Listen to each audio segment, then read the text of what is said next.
Hi friends, welcome back to my channel. So మొత్తానికైతే నా exam అనేది అయిపోయిందండి.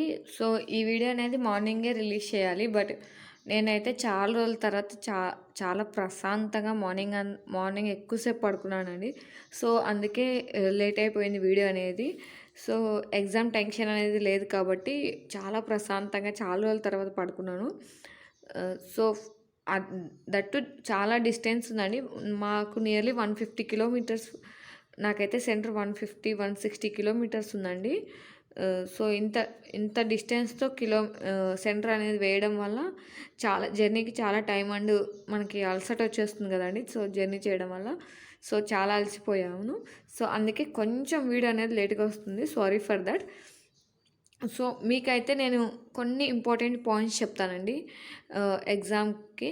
సో ఫస్ట్ టైం ఎవరైనా ముందే ఎగ్జామ్ రాసుంటే వాళ్ళకి ఐడియా ఉంటుంది కొన్ని పాయింట్స్ అనేది. బట్ కొన్ని పాయింట్స్ న్యూ పాయింట్స్ చెప్తాను.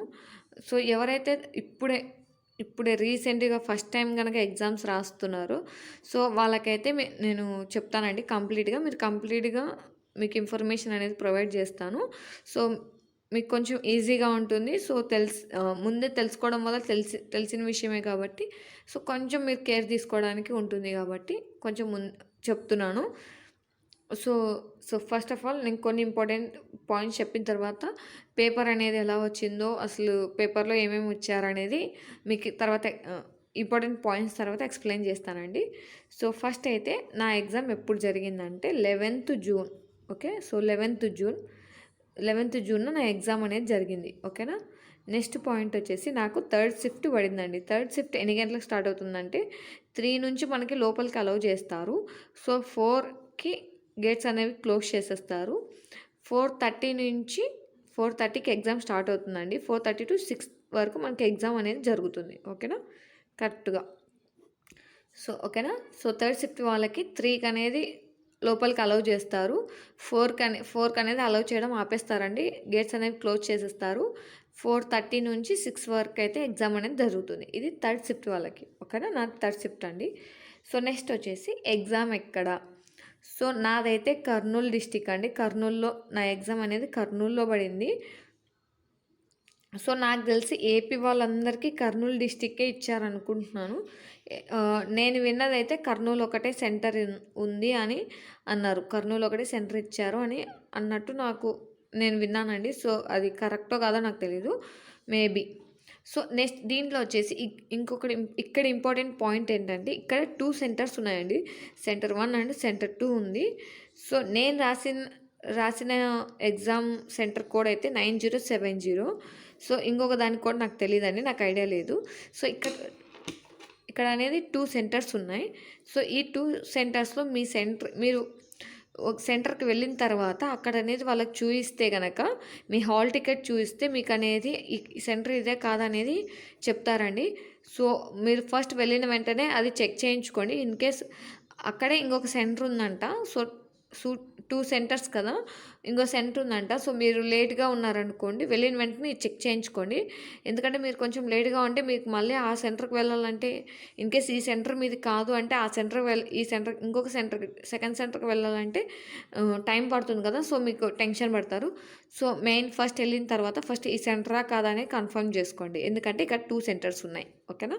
సో కర్నూలులో 2 సెంటర్స్ ఉన్నాయండి. ఒక సెంటర్ కోడ్ అయితే 9070, ఇంకొక సెంటర్ కోడ్ నాకు తెలీదు. సో మీరైతే వెళ్ళిన వెంటనే ఫస్ట్ చెక్ చేయించుకోండి, ఆ సెంటరా కాదని కన్ఫర్మ్ చేయించుకోండి. ఓకేనా. నెక్స్ట్ పాయింట్ వచ్చేసి ఏమేమి క్యారీ చేసుకొని ఇస్తున్నారు. ఓకేనా. సో ఎగ్జామ్ సెంటర్కి వెళ్ళిన తర్వాత మనం ఈ సెంటర్ అని కన్ఫర్మ్ చేసుకున్న తర్వాత మన లోపలికి అలౌ చేసే ముందే సో గర్ల్స్కైనా బాయ్స్కైనా ఇయర్ రింగ్స్ అనేవి ఉంచట్లేదండి. ఇయర్ రింగ్స్ అనేవి తీసేస్తున్నారు. అండ్ రింగ్స్ కూడా, హ్యాండ్ రింగ్స్ ఉంటాయి కదా, చేతికున్న రింగ్స్, ఆ రింగ్స్ తీస్తున్నారు. గర్ల్స్కి అయితే పట్టీలు కూడా తీయించేస్తున్నారండి. పట్టీలు కూడా ఉంచుకొని ఇవ్వట్లేదు. సో ఇయర్ రింగ్స్, పట్టీలు అండ్ ఇన్ కేస్ మళ్ళీ చైన్స్ కనుకుంటే, లాకెట్స్ కనుకుంటే వాళ్ళు అనేది ప్లాస్టర్ వేసేస్తున్నారండి. సో చైన్స్ అయితే ఏం తీయమని చెప్పట్లేదు. బట్ ఇయర్ రింగ్స్, పట్టీలు అయితే ఖచ్చితంగా తీయించేస్తున్నారు. ఓకేనా. అండ్ ఇది తీసేసిన తర్వాత మీతో పాటు ఒక hall ticket and water bottle కూడా వితౌట్ లేబుల్ అండి. దాని మీద ఎటువంటి కవర్ ఉండకూడదు. కవర్ ఉన్న బాటిల్స్ని అయితే తీసుకెళ్ళనివ్వరు. సో కవర్ తీసేస్తే మీరు అనేది వాటర్ బాటిల్ కావాలంటే క్యారీ చేయొచ్చు. ఎగ్జామ్ హాల్లో కూడా వాటర్ ఉంటాయండి, ప్రాబ్లం ఏం లేదు. బట్ ఇన్ కేస్ మీరు అక్కడికి వెళ్ళి తాగితే టైం వేస్ట్ అనుకునే వాళ్ళకి వాటర్ బాటిల్ అనేది క్యారీ చేసుకోవచ్చు. ఓకేనా, వితౌట్ కవర్. ఓకేనా, కవర్ ఉండకూడదు. నెక్స్ట్ వచ్చేసి ఒక Aadhaar card must and should. Aadhaar card లేని వాళ్ళు ఎనీ ఐడి ప్రూఫ్. ఓకేనా, ID proof. So hall ticket, Aadhaar card or ID proof, water bottle అనేది మీరు క్యారీ చేసుకోవచ్చు. ఓకేనా. నెక్స్ట్ వచ్చేసి మీరు అనేది ఒక హాఫ్ అన్ అవర్ అనేది ఎగ్జామ్, ఒక 30 మినిట్స్ అంటే హాఫ్ అన్ అవర్ అనేది ఎగ్జామ్ హాల్లోకి ముందే వెళ్ళిపోండి. తీరా మీరు అక్కడ చేసిన తర్వాత 4కి అలా వెళ్ళకండి. ఎందుకంటే లోపల ఏమవుతుందంటే మనకి కిందే చెప్పేస్తారండి ఎగ్జామ్ ఫ్లోర్ ఏదనేది. సో నాదైతే 5th ఫ్లోర్ పడింది, 54D. సో ఇలా మీకు బ్లాక్లు ఇచ్చేస్తారు, ఏ బ్లాక్ ఎక్కడ అనేది. సో మనకి అక్కడ ఇంటిమేట్ చేస్తూనే ఉంటారండి. అడిగితే ప్లేస్ ఎక్కడ అనేది వాళ్ళు చెప్తూనే ఉంటారు. సో దానికి ఏం ప్రాబ్లం లేదు. బట్ 5th ఫ్లోర్ వెళ్ళిన తర్వాత, అదే మీది ఏ ఫ్లోర్ అయితే ఆ ఫ్లోర్కి వెళ్ళిన తర్వాత మీరు అనేది రిజిస్ట్రేషన్ చేయించుకోవాలి. రిజిస్ట్రేషన్ ఎలా చేయించుకోవాలంటే మనకు అక్కడ ఒక రిజిస్ట్రేషన్ చేస్తూ ఉంటారండి సిస్టంలో. సో మనకి thumb impression and Aadhaar card number, photo తీసుకొని మనకు అనేది ఒక సిస్టమ్ అలాట్ చేయడానికి. ఓకేనా, ఇది ఎందుకంటే ఒక సిస్టమ్ని మనకి అలాట్ చేసేస్తారు. ఓకేనా, సో మనకు అనేది ఆ సిస్టమ్ నెంబర్ ఇస్తారు. సో మనం వెళ్ళి ఆ సిస్టమ్ ప్లేస్లో మనం కూర్చుంటే సరిపోతుంది. ఓకే, ఆ ప్లేస్ అనేది మనకు అలాట్ చేసినట్టు అనమాట. సో ఆ ప్లేస్కి వెళ్ళిన తర్వాత మీరు ఫస్ట్ ఏం చేస్తారంటే, మీరు ఫస్ట్ ఆఫ్ ఆల్ చెక్ చేసుకోవాల్సింది ఏంటంటే మౌస్. సో మనకైతే ఫస్ట్ మౌస్తోనేనండి, కీబోర్డ్తో మనకేం అవసరం ఉండదు. అసలు కీబోర్డ్ అనేది మీరు పక్కన పెట్టేసుకోవచ్చు. ఆల్రెడీ వాళ్ళు పక్కనే పెట్టేసి ఉంటారు, మీరేం తీసుకొని దాంతో ఏం చేయకండి. మీరు ఫస్ట్ మౌస్ ఎలా వర్క్ అవుతుందో ఒకసారి చెక్ చేసుకోండి. మానిటర్ పైన కదులుతుందా లేదా అనేది చెక్ చేసుకోండి. సో మనకి ఎక్కువ అవసరమేది రైట్ క్లిక్కే కాబట్టి, సో మీకు తెలిసే ఉంటుంది కదా, రైట్ క్లిక్ ఇస్తాం కదా, లెఫ్ట్ రైట్. ఇది ఎప్పుడు కన్ఫ్యూజే. సో ఓకే, మనం ఒక బటనే వాడతాం కదండి. సో మౌస్ ఇలా ఉంటే ఈ పక్క బటన్ వాడతాం కదా. సో మీరు అనేది అది వర్క్ అవుతుందా లేదా, మౌస్ అనేది వర్క్ అవుతుందా లేదా అనేది చెక్ చేసుకోండి. ఓకేనా, సో అది ఇంపార్టెంట్. సో మీరు రిజిస్ట్రేషన్ చేసుకున్న తర్వాత మౌస్ చెక్ చేసుకోండి. సో ఇంకా వెళ్ళి మీరు అక్కడే ఏ ఫ్లోర్కి ఆ ఫ్లోర్లో వాష్రూమ్స్ ఉంటాయి అండ్ వాటర్ ఉంటుంది. సో మీరైతే వాష్రూమ్స్కి వెళ్ళాలన్నా వాటర్ కావాలన్నా అక్కడే ఉంటుందండి. సో ప్రశాంతంగా వెళ్ళి ఏమైనా పనులు ఉంటే చూసుకొని వచ్చి కూర్చోండి. ఓకేనా, ఏమైనా పనులు అంటే అదే వాష్రూమ్ కానీ వాటర్ తాగాలనుకున్నా వచ్చి కూర్చోండి. ఓకేనా, సో మనకైతే ఎగ్జామ్ స్టార్ట్ అయ్యే 2 to 5 మినిట్స్ ముందనేది మనకి పేపర్స్ ఇస్తారండి. రఫ్ పేపర్స్ అనేది 2 to 5 మినిట్స్ ముందు అయితే ఇస్తున్నారు. సో మాకైతే 1 మినిట్ ముందే ఇచ్చారు. సో మినిమం 1 మినిట్ ముందే ఇచ్చారు. సో మనకైతే 2 to 5 మినిట్స్ అనేది రఫ్ పేపర్స్ ఇస్తారు. మర్చిపోయానండి, ఫ్లోర్కి వెళ్ళిన వెంటనే ఒక స్టాంప్ వేసేసి మనకి పెన్ అనేది కూడా వాళ్ళే ఇస్తున్నారండి. పెన్ కూడా వాళ్ళే ప్రొవైడ్ చేస్తున్నారు. మన హాల్ టికెట్ పైన ఒక స్టాంప్ ఇస్తారు. మన హాల్ టికెట్ ఇలా ఉంటుంది కదా, సో దాన్ని 2గా డివైడ్ చేసేసి స్టాంప్ వేసేసి ఒక పెన్ అనేది మనకి ఇస్తారు, మనకి పెన్ ఇచ్చేస్తారు. సో మన సిస్టమ్ దగ్గరికి వెళ్ళి కూర్చొని తర్వాత 2 to 5 మినిట్స్ ముందు మనకు అనేది రఫ్ పేపర్ ఇస్తారు. అంటే పెన్ను కూడా వాళ్ళే ఇస్తున్నారండి, మీరు పెన్ను కూడా తీసుకెళ్ళాల్సిన అవసరం అయితే లేదు. ఓకేనా, సో ఇంకా ఎగ్జామ్ స్టార్ట్ అయ్యే ముందు మీకు ఇంటిమేట్ చేస్తారు. అండ్ మీరు ఈ ఎగ్జామ్ స్టార్ట్ అయ్యే ముందు ఇంకోటి ఉంటుందండి, మనకి డిక్లరేషన్ రాపిస్తారు. ఇన్ కేస్ మీకు ముందే రాసి ఉంటే ఎగ్జామ్స్ రాసిన వాళ్ళకైతే ఐడియా ఉంటుంది. లేదంటే డిక్లరేషన్ రాయిస్తారండి. సో మీ హ్యాండ్ రైట్ అది ఖచ్చితంగా ఉండాలి, హ్యాండ్ రైటింగ్తో మీరే ఫిల్ చేయాలి. సో ఇదైతే రాయాలి. మనకి అదేమీ ఏం లేదండి, మనకి మానిటర్ పైన ఇక్కడ కింద ఉంటుంది. సో ఇక్కడ కింద మానిటర్ పైన కనిపిస్తూనే ఉంటుంది. సో దాన్ని కాపీ పేస్ట్ చేయాలి. ఓకేనా, కాపీ చేయాలి పేపర్ పైకి. సో మీ హాల్ టికెట్ మీ ఫోటో కనిపించింది. ఒక ఇంపార్టెంట్ అని మీరు చూసారో లేదో, మీ హాల్ టికెట్ పైన ఇక్కడ మీ ఫోటో ఉంటుంది. అండ్ కింద వచ్చేసి ఇక్కడ ఫోటో, మీ సేమ్ ఫోటో అనేది ఇక్కడ స్టాంప్ చేయాలి. అనేది ఫోటో అనేది పేస్ట్ చేయాలి. మీకు ఇది చూసారో లేదో. సో మీరు అనేది సో ఎవరైనా అయితే ఇంకా స్టిక్ చేయకపోతే మీ ఫోటో అనేది సేమ్ ఫోటో అనేది స్టిక్ చేయండి. సో మీరు ఎగ్జామ్ హాల్కి వెళ్ళిన తర్వాత అక్కడ మళ్ళీ మీకు ఫొటోస్ స్టిక్ చేయడం ఇదంతా ప్రాబ్లం అవుతుంది కదా. సో ఫోటో అనేది స్టిక్ చేయండి. ఒకసారి చూడండి హాల్ టికెట్ అనేది, ఓకేనా.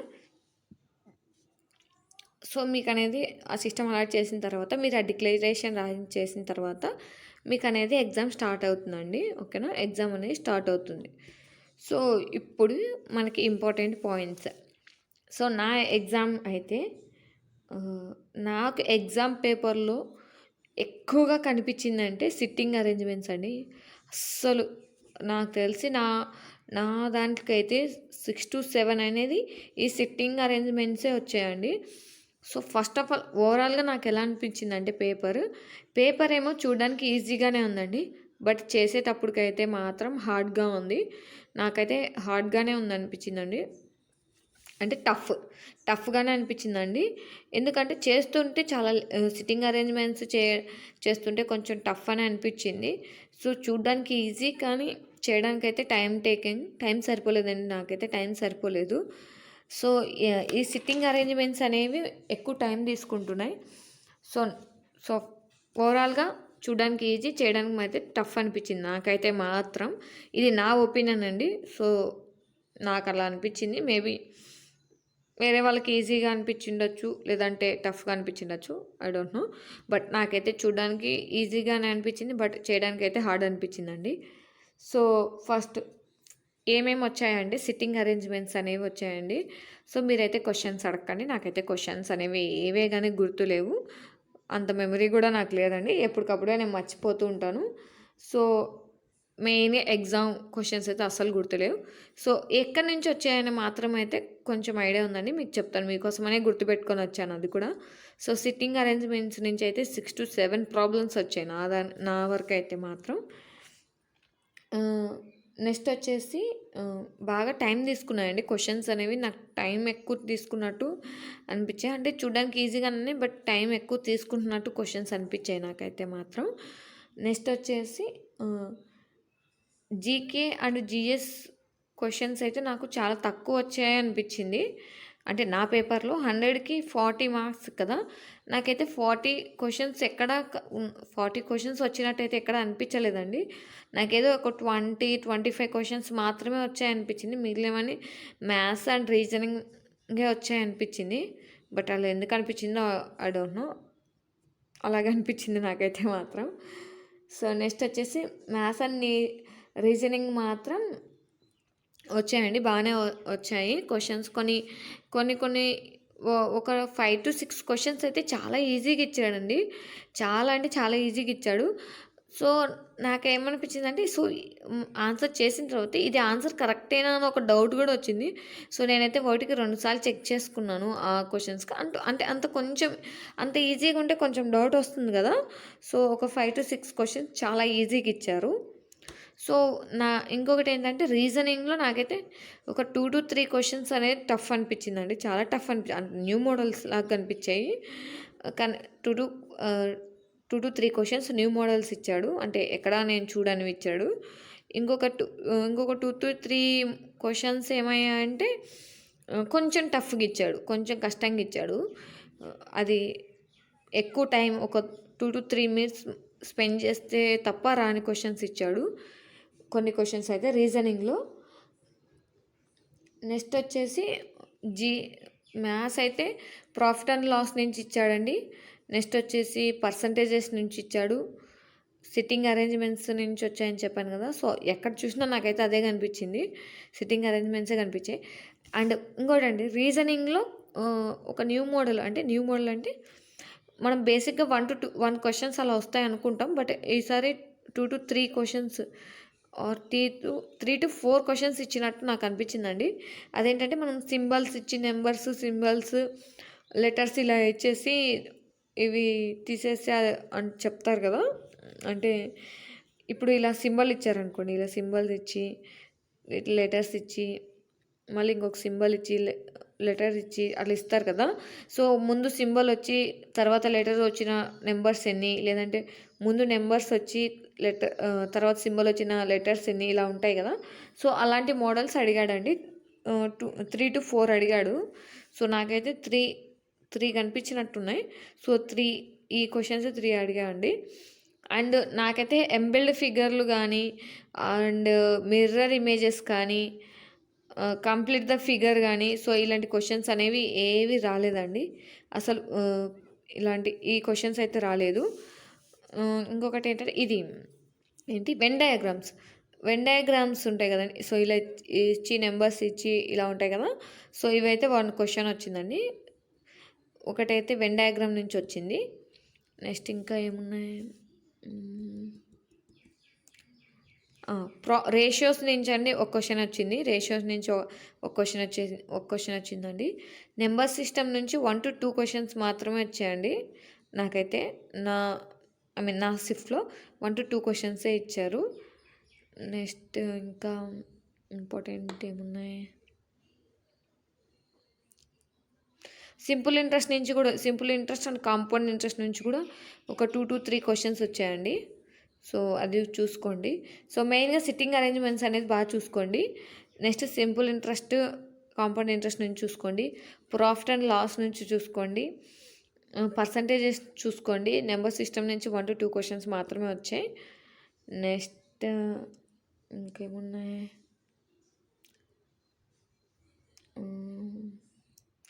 సో జిఎస్ చూసుకుంటే నాకు ఇవే గుర్తున్నాయండి. మ్యాథ్స్ అండ్ రీజనింగ్ నుంచి అయితే ఇవే గుర్తున్నాయి. జిఎస్ అండ్ జీకే నుంచి చూసుకుంటే 2011 సెన్సస్ అస్సలు ఇవ్వలేదండి. క్వశ్చనే ఇవ్వలేదు సెన్సస్ గురించి. 2011 సెన్సస్ గురించి అయితే నాకు నా షిఫ్ట్లో అయితే రాలేదు క్వశ్చన్. ఇంకొకటి ఏమిచ్చారండి, స్పోర్ట్స్ గురించి ఇచ్చారండి. అవార్డ్స్లో స్పోర్ట్స్ అవార్డ్స్ గురించి ఇచ్చారు. అంటే ఎవరు ఈ అవార్డు గెలుచుకున్నారో అలాంటివి అడుగుతారు కదా. సో అవి ఇచ్చారు. నెక్స్ట్ నదులు ఇచ్చారండి. నదుల గురించి ఒక క్వశ్చన్ అడిగారు. నెక్స్ట్ సెన్సెక్స్ గురించి ఇవ్వలేదు. ఇంకా నదులు ఇచ్చారు. నెక్స్ట్ వచ్చేసి బుక్స్ గురించి అయితే ఒక క్వశ్చన్ ఇచ్చారండి. ఈ బుక్ ఎవరు రాస్తారనేది ఒక క్వశ్చన్ ఇచ్చారు. ఫెస్టివల్స్ గురించి ఇవ్వలేదు నాకైతే. బట్ ఇది ఇచ్చారండి, ఏమంటారు, డ్యాన్సెస్ గురించి ఇచ్చారు. నెక్స్ట్ వచ్చేసి కరెంట్ అఫైర్స్ గురించి కూడా 1 to 2 క్వశ్చన్స్ ఇచ్చారండి నా షిఫ్ట్లో అయితే. ఒక క్వశ్చన్ అయితే నాకు బాగా గుర్తుందండి. ఏంటంటే అట్ ప్రజెంట్ 2025 సెన్సస్ ప్రకారం ఏ ఇండస్ట్రీలో పనిచేయడానికి ఎక్కువ ఇష్టపడుతున్నారు, ఎక్కువ ఇష్టపడుతున్నారని 4 ఆప్షన్స్ ఇచ్చారండి. ధర్మాలు అండ్ ఒక 4 ఇచ్చారండి. సో ఈ క్వశ్చన్ అయితే బాగా ఇచ్చారు. బట్ దీనికి ఆన్సర్ ఏంటో నాకైతే తెలీదు. అంటే అట్ ప్రజెంట్ ఏ దాంట్లో ఎక్కువ వర్క్ చేయడానికి ఇష్టపడుతున్నారు అని అడిగారు. 2025కో 24కో ఈ క్వశ్చన్ ఇచ్చారండి. సో దీని గురించి ఇచ్చారు. సో జిఎస్లో అయితే నాకైతే గుర్తులేవండి. గుర్తున్న వరకు అయితే మీకు చెప్పాను. సో ఇదేనండి నా ఎగ్జామ్ ఎక్స్పీరియన్స్. నాకేమైనా క్వశ్చన్స్ కనుక గుర్తొస్తే కనుక మీకు అనేది నేను టెలిగ్రామ్ ఛానల్లో క్వశ్చన్ ఇచ్చేసి ఆన్సర్ లాగా పోస్ట్ చేస్తాను, క్విజ్ లాగా. ఓకేనా. సో మీరు అక్కడ చేసుకోవచ్చు. ఇదైతే 12th ఎగ్జామ్ రాసే వాళ్ళకి యూజ్ అవ్వదు, కానీ అంటే జస్ట్ ఇన్ఫర్మేషన్. 13 ఆ తర్వాత చేసే వాళ్ళకి, 13 ఎవరైతే రాస్తారో ఆ తర్వాత రాసే వాళ్ళకి యూజ్ అవ్వచ్చండి. సో ఇదైతే ఓవరాల్గా నా ఎగ్జామ్ అంటే 3rd షిఫ్ట్లో 11th జూన్ 3rd షిఫ్ట్లో ఉన్న ఎగ్జామ్ పేపర్, 3rd షిఫ్ట్లో ఉన్న ఎగ్జామ్ పేపర్ గురించి నేను చెప్తున్నానండి. మీకు ఇలాగే వస్తుందని ఏం కాదు, ఆర్ ఇలా రాదని కూడా ఏం కాదు. సో మీరు ఒక ఐడియా కోసం మీకు అనేది నేను చెప్పడం అనేది జరిగింది. సో నన్ను అడిగితే ఎక్కువ ఇంపార్టెంట్ ఏంటంటే సిట్టింగ్ అరేంజ్మెంట్స్ అనేవి చూసుకోండి. అవి చూసుకొని వెళ్ళండి. ఎవరికైనా ఇన్కేస్ ఎవరైనా ఓకే. నాకు రాదు, నాకు టఫ్ ఉందన్న వాళ్ళు కొంచెం నేర్చుకొని వెళ్తే బెటర్ అండి. సో, దీని మీదే ఒక 6-7 క్వెషన్స్ అడుగుతున్నాడు కాబట్టి ఓకేనా? నాకైతే బాగా కనిపించింది అది. ఇంకోటి simple interest and compound interest గురించి బాగా కనిపించింది. ప్రాఫిట్ అండ్ పర్సంటేజెస్ గురించి కూడా బాగానే కనిపించిందండి. సో, ఇవైతే మోస్ట్ రీజనింగ్ అంటే మనం తెలిసిందే కదండీ! కోడింగ్, డీకోడింగ్ నుంచి 1-2 క్వెషన్స్ ఇచ్చారు. సో, ఇంకా చెప్పాను కదా! ఇక్కడ మెన్షన్ చేశాను కదా! సింబల్స్ ఇచ్చి అలాంటివి ఇచ్చారని. సో, అవి 2-3 ఇచ్చారండి. సో, అలాంటివి కొత్త కొత్త మోడల్స్ అనేవి ఇస్తున్నారు. సో, మీరు చూసుకొని వెళ్ళండి. ఓకేనా? సో, ఇదేనండి ఓవరాల్‌గా నా ఎగ్జామ్ ఎక్స్‌పీరియన్స్ అయితే ఇదే. సో, మీకు అంతా ఇన్ఫర్మేషన్ అంతా నాకు గుర్తున్నంత వరకు మీకనేది చెప్పాను. సో, క్వెషన్స్ అయితే గుర్తులేవండి. ఇన్‌కేస్ నాకు గనక క్వెషన్స్ ఓకే. నాకిది గుర్తొస్తే గనక నేను టెలిగ్రామ్ ఛానల్‌లో క్విజ్‌లాగా పెట్టి మీకు ఆన్సర్ అనేది పోస్ట్ చేస్తాను. ఓకేనా? Thank you for watching. అందరికీ ఆల్ ద బెస్ట్ అండి. ఎవరైతే ఎగ్జామ్స్ రాస్తున్నారో వాళ్ళందరికీ ఆల్ ద బెస్ట్. సో, ఓవరాల్‌గా ఎగ్జామ్ ఎక్స్‌పీరియన్స్ అయితే ఇది. మీకు ఇంకేమైనా డౌట్స్ ఉంటే కామెంట్ చేయొచ్చు. మీకనేది నేను రిప్లై ఇస్తానండి. సో, ఇప్పుడు నాకు ఎగ్జామ్ కూడా లేదు కాబట్టి చాలా ఫ్రీగా ఉంటాను. మీకనేది రిప్లై ఇస్తాను. సో, ఎవరికైతే ఎగ్జామ్ అయిపోయిందో నెక్స్ట్ ఏం చేయాలనుకుంటున్నారో ఒకసారి కామెంట్ చేయండి. సో, మనకైతే ఎస్ఎస్‌సి సీజీఎల్ నోటిఫికేషన్ అనేది పడింది కదా! సో, మీరు రెడీ అంటే నెక్స్ట్ దాన్ని చూద్దాం. Okay. Thank you for watching. ఎవరైతే ఎగ్జామ్ రాస్తున్నారో వాళ్ళందరికీ all the best. Thank you for watching. ఈ వీడియో మీకు నచ్చినట్లయితే మీ ఫ్రెండ్స్‌తో షేర్ చేయండి. అలాగే మీకు ఏమైనా డౌట్స్ ఉంటే నాకు కామెంట్ చేయండి. మీ కామెంట్స్‌కి అనేది కంపల్సరీ రిప్లై ఇస్తాను. Thank you for watching. అందరికీ ఆల్ ద బెస్ట్. సో, ఇందాక ఒక ఇంపార్టెంట్ పాయింట్ కవర్ చేయడం మర్చిపోయానండి. So sorry. సో, మనకేంటంటే కంప్యూటర్ నుంచి కూడా క్వెషన్స్ అనేది ఇస్తున్నాడండి. సో, కంప్యూటర్ నుంచి కూడా 4-5 క్వెషన్స్ అనేవి వస్తున్నాయి. సో, కంప్యూటర్ కూడా బాగా చూసుకొని వెళ్ళండి. ఓకేనా? ఎవరికైనా కంప్యూటర్ ఇన్ఫర్మేషన్ తెలుసున్నా ఇంకొంచెం బాగా చూసుకోండి. ఎవరికైతే తెలియకుండా ఉంటుందో కొంచెం చూసుకొని వెళ్ళండి. 4-5 మార్క్స్ బేసిక్స్ నుంచి కొంచెం హార్డ్ వర్క్ కొంచెం మీడియం లెవెల్ వరకు అడుగుతున్నాడు. సో, 4-5 క్వెషన్స్ వస్తున్నాయండి కంప్యూటర్స్ గురించి. నేను ఈ పాయింట్ చెప్పడం మర్చిపోయాను మీకు ఇందాక వీడియోలో. సో, మర్చిపోకుండా కంప్యూటర్స్ అనేది బాగా చూసుకొని వెళ్ళండి. ఓకేనా? Thank you for watching.